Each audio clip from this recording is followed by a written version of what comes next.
What does it mean to be codependent? What does it mean to be codependent? It's a word we hear a lot, but its meaning can feel tricky and hard to pin down. At its heart, codependency is about losing yourself in the process of taking care of someone else. It's an emotional and behavioral pattern that messes with your ability to have a healthy, happy relationship. You might find that your own needs, feelings, and well-being have taken a backseat to the needs, feelings, and well-being of someone else. It becomes a pattern, a way of life, where you get your sense of purpose and who you are almost entirely from making sacrifices for someone else, often hurting yourself in the process. It's like a dance where you're always reacting to your partner's moves, forgetting how to dance on your own. This pattern often starts quietly, rooted in a deep and true desire to help and care for someone you love. You see them struggling, and your first instinct is to rush in and fix things, solve problems, and protect them. The connection between codependency and alcoholism is deeply tangled, like two vines growing so close together that it becomes impossible to tell where one ends and the other begins. When one person in a relationship struggles with alcohol addiction, it creates a crisis that can easily trigger codependent behaviors in their partner or loved one.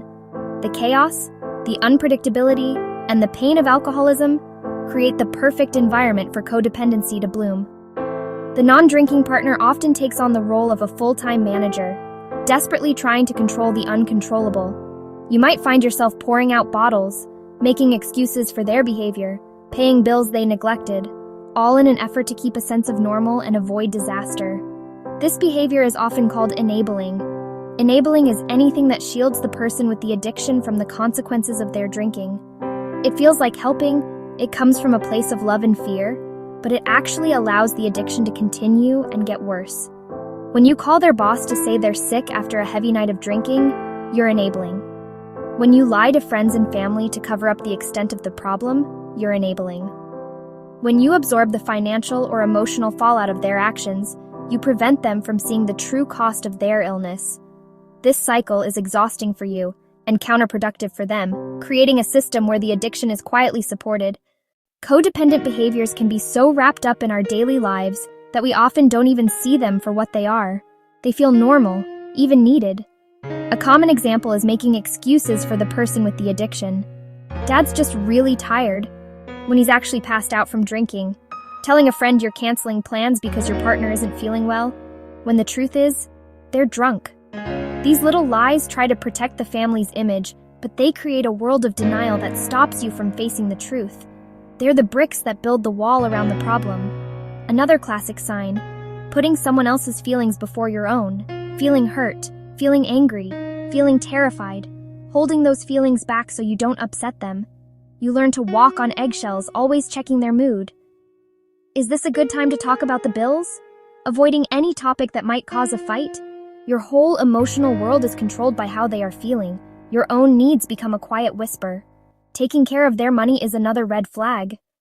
The first steps to breaking free from codependent patterns, honestly, begin with the brave act of setting boundaries.